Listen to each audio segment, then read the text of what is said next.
रोजपॉड presents Chiranjeevi Ashwatthama.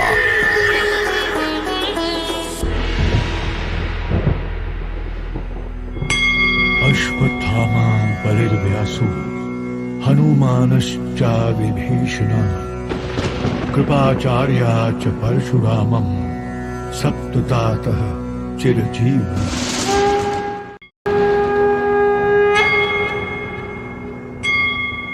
Ashwatthama जिंदा है, हजारों सालों से भगवान शिव का अवतार है। आचार्य द्रोण का पुत्र अश्वत्थामा। और वो ही नहीं, राजा महाबली, वेद व्यास, हनुमान, विभीषण, अश्वत्थामा के मामा कृपाचार्य और भगवान परशुराम, ये 7 चिरंजीवी हैं और किसी ना किसी रूप में इसी धरतीलोक में हैं। अभावों में जीने की आदत डालना जिंदगी के साथ एक तरह का समझौता है, लेकिन ऐसे समझौते तभी अच्छे होते हैं जब किसी मजबूरी में लिए गए हों। अश्वत्थामा के पिता द्रोणाचार्य ने अभावों में जीने की आदत नहीं डाली, डाल भी नहीं सकते थे। उनका स्वभाव ही कुछ ऐसा था। उन्होंने लड़ने की ठानी और पूरी जिंदगी लड़ते रहे।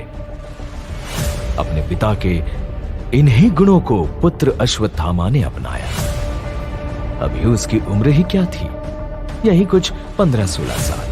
पिता द्रोणाचार्य पांचाल के राजा द्रुपद के दरबार से बेइज्जत होकर जब अपनी पत्नी और बच्चे के पास लौटे तो उनके मन में आग सुलग रही थी। भूखे प्यासे लौटे थे। द्रुपद के यहां पानी तक नहीं पिया था और पीते भी कैसे, किसी ने पूछा ही नहीं। लेकिन बेटे अश्वत्थामा ने पूछा, दौड़कर लोटे में पानी ले आया। पिता ने लोटे की तरफ नहीं, बेटे की तरफ देखा। आंखें भर आई। हालांकि उन्होंने आंसुओं को छुपा लिया था, लेकिन अपने बेटे से कहां तक छुपाते। अश्वत्थामा ने पिता के दर्द को समझा और कहा, मुझे पता है आपको दूध नहीं मिला, इसलिए उदास है ना? अभी नहीं मिला, पर मिलेगा। दूध की कोई कमी नहीं होगी पुत्र। पर अब मुझे दूध चाहिए ही नहीं, मन ही नहीं होता। मन तो हो जाएगा, दूध भी होगा। केवल मित्र द्रुपद से मदद नहीं मिली, शिक्षा अवश्य मिली। ऐसी शिक्षा जिससे दूध देने वाली गायें मिलेंगी और उन गायों का दूध मेरा पुत्र पिएगा, पीकर शक्तिशाली बनेगा और बड़े बड़ों की छुट्टी कर देगा। मैं तो ऐसे ही शक्तिशाली हूँ, बिना दूध पिए कुश्ती में दूध पीने वालों को भी पछाड़ देता हूँ। ऐसा ताल ठोकता हूँ, ऐसा। छोटी उम्र के अश्वत्थामा ने जांघों पर ताल ठोकी और आचार्य द्रोण ने द्रुपद से गायें छीन लेने की ठानी। आचार्य को अपने बेटे पर भरोसा हुआ। उन्हें एक योद्धा दिखा जिसमें राजा द्रुपद से अपमान का बदला लेने की ताकत थी। मां कृपी बाप बेटे की बातें सुनकर डर गई। उन्हें लगा जैसे अभी से उसके बेटे को लड़ाई झगड़े की बात सुनाना यह अच्छा नहीं है। वैसे उन्हें अभी तक पता नहीं था कि द्रुपद के यहां क्या हुआ। यह पता नहीं था कि उनके बचपन के दोस्त ने उन्हें क्या दिया। तो उन्होंने मौका पाकर पूछा, आपने बताया नहीं कि पांचाल के राजा और आपके मित्र ने कौन सा उपहार दिया? बहुत बड़ा उपहार दिया कृपी, बहुत बड़ा। अश्वत्थ के दूध के लिए गायें तो नहीं दी, पर जीवन पाठ पढ़ाया, जीवन का उद्देश्य दिया। ऐसा क्या हुआ? क्या उन्होंने आपकी कोई सहायता या? पूछो कृपी, मैं उसका नाम तक नहीं सुनना चाहता। मेरे जीवन का कलंक है उसके साथ मेरी मित्रता, बहुत बड़ा कलंक है। घिन आती है उसके नाम से, पर कोई बात नहीं। उसने जो किया उसका दंड उसे ही भोगना है। आप ये सब क्या कह रहे हैं? हम निर्धन हैं, एक राजा के सामने क्या कर पाएंगे? आप उन्हें दंड देने की बात क्यों कर रहे हैं? हम निर्धन अवश्य हैं कृपी, किंतु हमारा स्वाभिमान जीवित है। अपने स्वाभिमान की रक्षा के लिए हम धनवान भी होंगे और उसे दंड भी देंगे, कठोर दंड देंगे। उसके अहंकार को अपने पैरों तले कुचल देंगे। अभी हमारा अश्वत्थामा छोटा है, यदि आप ये सब सोचेंगे तो वो क्या सोचेगा? उसे सोचने दो कृपी, उसकी सोच ही राजा द्रुपद का काल बनेगी। बदले की आग बहुत डरावनी होती है, विनाशकारी भी। अश्वत्थामा का नाम सुनते ही आचार्य द्रोण के मन की आग को हवा मिल गई। उन्होंने इतना तक सोच लिया कि वो अपने बेटे को इतना बड़ा योद्धा बनाएंगे जो द्रुपद के साथ उनकी पूरी सेना तक को धूल चटा सके। और इसके लिए उसी समय अश्वत्थामा और कृपी को साथ लिए निकल पड़े। कहां जाएंगे और क्या करेंगे इसका कुछ भी पता नहीं। गुस्से में कुछ नहीं सोचा, बस चल पड़े। अश्वत्थामा के लिए यह सब रोमांच था। वो मां और पिता से तेज चल रहा था। चलते चलते रात हो आई। सामने एक नदी थी। आगे जाना मुश्किल होने लगा तो तीनों नदी के किनारे ही रुक गए। खाने पीने का कुछ सामान कृपी साथ लेकर आई थी, पर किसी ने कुछ खाया नहीं।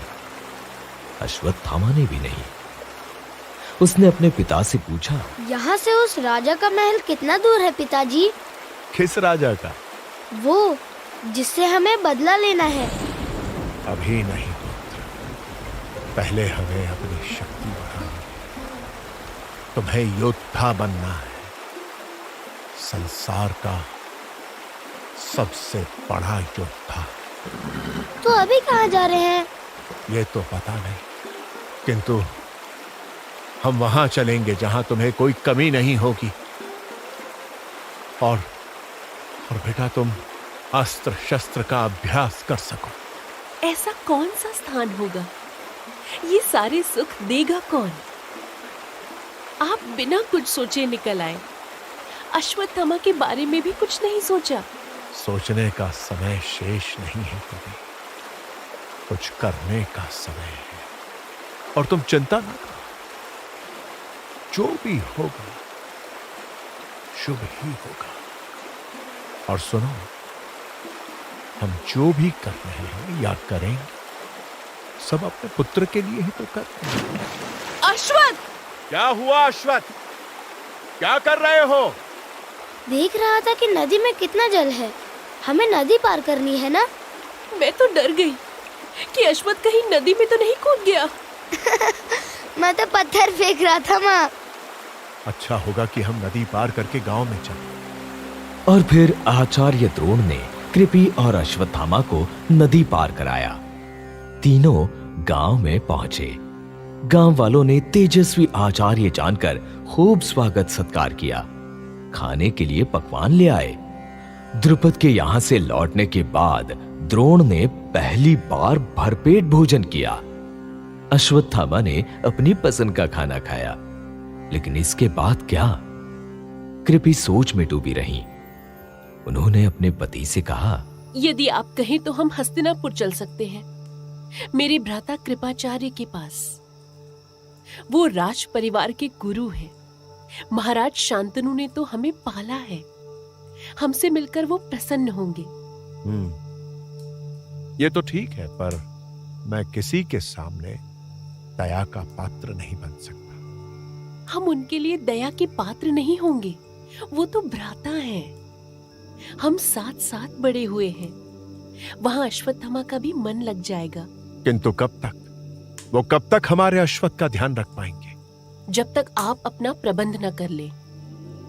आचार्य द्रोण स्वभाव के बड़े जिद्दी थे। कृपी के भाई के पास रुकने और उनसे मदद लेने से बार बार मना किया। इसी बीच अश्वत्थामा की नींद खुली और उसने मां का समर्थन किया। मुझे मामा से मिलना है पिताजी, आप चलिए ना। माँ ने कितने बार बताया उनके बारे में। यदि तुम्हारा मन है तो हम अवश्य चलेंगे पुत्र, और तुम्हें तो अस्त्र शस्त्रों का अभ्यास करना है। कैसे करोगे? वहाँ तो बहुत सारे राजकुमार हैं। उनके साथ मैं भी अभ्यास कर लूंगा। और आ तो है ही। और अश्वत्थामा के कहने भर से बात बन गई। आचार्य द्रोण हस्तिनापुर जाने के लिए तैयार हुए, लेकिन उनकी परेशानी ये थी कि वो बैठे नहीं रह सकते थे।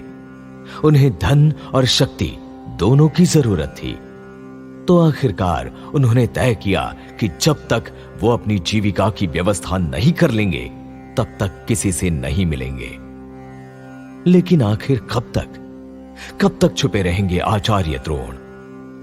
उनकी सारी सोच बस अश्वत्थामा पर टिकी थी।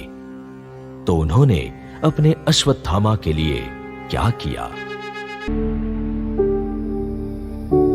Rosebud Productions